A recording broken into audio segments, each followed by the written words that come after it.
중장기적 대응 방안인데 이게 다예요. 한 페이지예요. 정말 짧게 할 거예요. 왜냐하면 이제 조금 있다가 그 스텝 2가 이제 짠 하고 이제 그 게시가 될 것인데 그때 할 얘기들이에요. 이게 그 제로 원 들으셨던 학생들은 이미 많이 들으셨겠지만, 자, 먼저 중장기적 대응 방안 중에 가장 많이 나오는 이야기는 독서 토론입니다. 독서 토론을 언제 해요? 1학년 때부터 2학년 때부터 차곡차곡 평소에 한다는 거죠. 그래서 그런 독서와 토론을 통해서 자기 생각을 지속적으로 검증하자는 게 제 주장이에요. 그러니까 독서 토론을 하는데 이거 왜 하냐는 거죠. 새로운 가치관, 내가 갖고 있던 가치관 이런 것들을 끊임없이 자기 검증하는 노력을 하라는 거예요. 그래서 어떤 윤리적 가치 판단의 기준을 여러분들이 만들어 놨거나 아니면 꼭 여기 독서 토론뿐만 아니라 저는 일상에서의 여러분들의 친구와의 생활, 동아리 활동, 원 들으셨던 분들은 이거 케이스로 제가 만들어가지고 이렇게 MMI 비슷하게 문제 만들어서 막 풀고 그랬잖아요. 풀어? 뭐 답변까지 제가 말씀드린 건 아니지만 어떤 구조로 문제를 만들 수 있는지 이런 거 막 말씀드렸잖아요. 그래서 이게 독서 토론을 통해서도 좋고 결론적으로 말씀드리면 저는 일상이라는 게 되게 중요하다고 생각하는데 여러분들이 일상에서 마주하는 모든 것들이 MMI 준비의 소스가 될 수 있어요. 정말로. 자, 그런데 일단 통상적으로 독서와 토론을 많이 이야기하십니다. 저도 반대하지 않아요. 근데 제가 좀 강조하는 건 뭐냐면 독서 토론 왜 하는데 무슨 공부를 하려고 그것도 의미가 있겠지만 자기 생각을 계속 지속적으로 검증해 보라는 겁니다. 이 자기 생각에는요 왜 의사가 되는지 등등 다 들어가 있어요.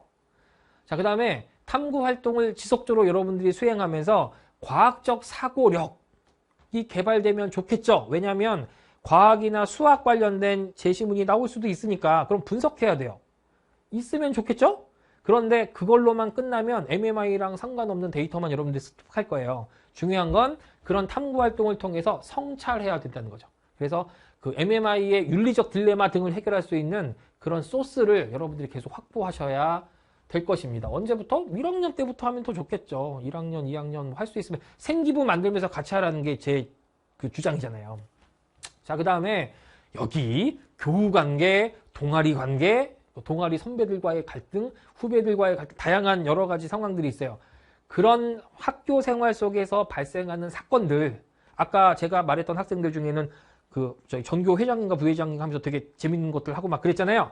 그런 사건들을 통해서 공감 능력, 갈등 조정 능력, 문제 해결 능력, 의사소통 능력, 기획력, 추진력 이런 것들을 여러분들이 배양하셨으면 좋겠고 그게 의외로 활용됩니다. MMI 문제 풀 때요. 그러니까 뭐냐면 답변을 할 때 이제 논거를 대잖아요. 그 중에 하나로 어떤 경우는 너의 경험을 말해봐라고 물어보는 경우도 있고요. 안 물어봤는데 논거 중에 하나로 나의 경험을 말하는 경우도 있을 수 있어요. 그때 다 써먹어요. 여기 있는 거. 그 다음에 그러니까 결국 제가 말씀드리고 싶은 건 뭐냐? 여러분들이 하루하루 살아가는 이 일상들이 의외로 단순히 그냥 하루일 수도 있겠지만 지친 하루, 저도 지쳤네요. 금방 끝날 줄 알았는데 지친 하루일 수도 있겠죠? 아니면 열심히 공부한 하루일 수도 있고요. 뭔가 재미있는 탐구를 한 하루일 수도 있어요. 그런데 그 일상에서 경험한 것들에 대해서 여러분들이 여러분들의 가치관을, 여러분 아직 어리지 않습니까? 저는 끝났어요. 저는 이제 젊은이도 끝났어요. 하지만 여러분들은 아니죠. 10대가 대부분일 거고 이 강의를 들으시는 분들은. 그리고 그러니까 조금 요새는 이제 20대 중반이 넘으신 분들도 좀 이렇게 그 컨설팅 받으러 오시기도 하고 막 그러긴 하거든요. 하지만 대부분 마음 맞는 청춘. 그만 얘기할게요. 그래서 일상에서 경험하고 여러분들이 체득한 그런 것들이 단순히 그냥 하루 일과로 끝나는 것이 아니라 그런 것들이 축적됐을 때 내 생기부를 건강하고 강력하게 만드는 실질적인 판단 데이터가 되기도 하고요. 그 데이터에 기반한 여러분들의 생각들을 잘 축적하시면 의외로 MMI 문제를 접근하고 푸는 데 있어서 어떤 중요한 차관점을 얻는 기회로 활용할 수도 있을 겁니다. 그래서 중장기적 관점에서 제가 여러분들에게 말씀드리고 싶은 건 뭐냐면 생기부 어차피 만들 거잖아요. 만들 때 이거 같이 하자는 거예요. 그렇게 이게 MMI 해야지 뭐 이렇게 의식이 분리돼서 그렇게 하지 않아요. 탐구 활동과 성찰을 통해서 조금씩 나도 모르게 축적되어지는 거예요. 그 부분에 대한 의식을 조금 하면서 내 생기부를 보다 더 내실 있게 착실하게 만들자는 거죠. 그래서 이제 제가 그 문제 그 Q&A 답변을 좀 하려고 이제 봤더니 면접에서 윤리적 딜레마 관련된 질문을 받는다면 잘 답변하기 위해 어떤 준비와 사고 방식이 필요하냐고 물어봤어요. 준비는 되게 다양해요. 뭐 이제 뭐 많이들 하는 것처럼 철학 이론 같은 거를 막 볼 수도 있고요. 신문 기사 같은 걸 보면서 최근에 이제 유행하는 이슈들에 대해서 여러분들이 뭔가 생각할 수도 있고요. 논문 같은 걸 보면서 여러분 뭐 거기는 윤리 철학 관련된 논문들도 들어가겠지만 그런 논문들을 보면서 누군가의 견해를 여러분들이 수용할 수도 있습니다. 그런데 이제 그런 것뿐만 아니라 독서, 토론, 탐구활동 이런 걸 통해서 축적할 수 있는 그런 준비도 가능해요. 생기부 데이터 만드는 김에. 근데 여기서 사고방식은 정말 탐구활동만으로는 준비되지 않아요. 남의 생각으로 여러분들이 앵무새처럼 연기자처럼 말할 가능성이 좀 더 있죠. 그런 면에서 여러분들이 단순히 연기자처럼 누군가의 견해를 이렇게 앵무새처럼 이야기하는 방법도 뭐 입시를 위해서 쓸 수 있는 방법 중에 하나이겠지만 우리가 중장기적인 관점에서 보다 내실 있는 그리고 이왕이면 내 생기부 데이터를 확보하면서 MMA를 준비한다. 그런 방식도 유의미한 방식이라고 저는 굉장히 강조드리고 싶어요.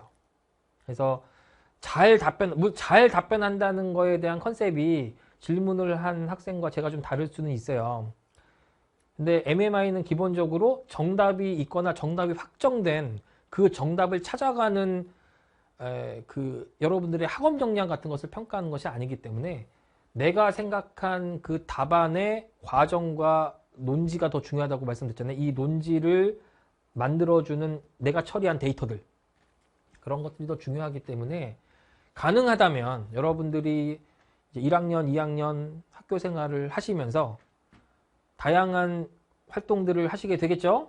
그걸 통해서 내가 갖고 있는 그 사안에 대한 나의 가치관들을 지속적으로 자기 검증하시면서 탐구 활동과 교우 활동, 다양한 학교 활동 등과 연계해서 차곡차곡 MMA 관련된 준비와 그에 걸맞는 여러분들의 가치관, 판단 기준, 사고 방식 등을 계속적으로 지속적으로 검증하신다면 조금 더 내실 있고 또 남들과는 조금 다른, 그러니까 여기서 다르다는 게 독특하다는 게 아니고요. 똑같은 얘기를 했는데 무게감이 다른 경우가 있거든요.